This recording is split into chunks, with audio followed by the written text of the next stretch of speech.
Hello friends, तो आइए हम लोग एक गीत सुनते हैं। बेटी का गीत है, बहुत ही प्यारा है।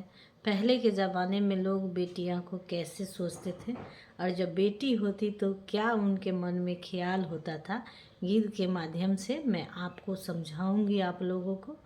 तो आइए सुनते हैं। बहुत ही प्यारा बेटी का गीत है, एक बार ज़रूर सुने। पूरा वीडियो देखेंगे तो ही मज़ा आएगा, रोना आ जाएगा बेटी के गीत पर। बांस आवा के जरिया सुंदर को पड़े हो जमाले। बांसवा के जरिया सुंदर को पड़े हो जमाले।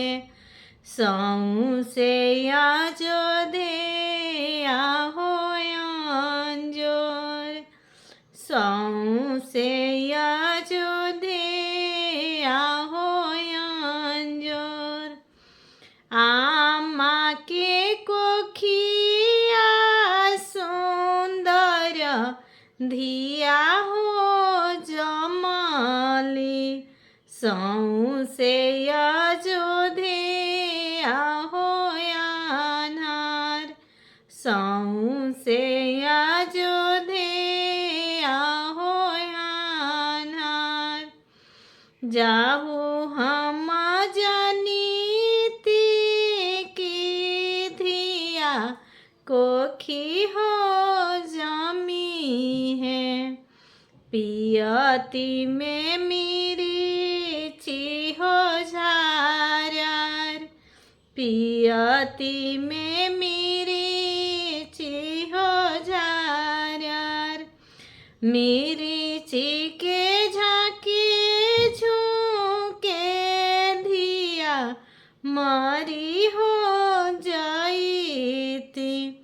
प्रभु जी से रहीती हो छिपाए, प्रभु जी से रहीती हो छिपाए। बान्हल माथा वा खोलाई भलू हो दीती। प्रभु जी से रहीती हो छिपाए। डांसल से जिया उड़ासी भलू हो दीती। प्रभु जी से रहीती हो छिपाए। पहले के ज़माने में बेटियां होती थी तो बहुत दुख होता था, लेकिन अब के ज़माने में बहुत सुंदर हैं। बहुत से लोग बेटियां अभी चाह रहे हैं, जैसे मैं ही चाहती हूँ।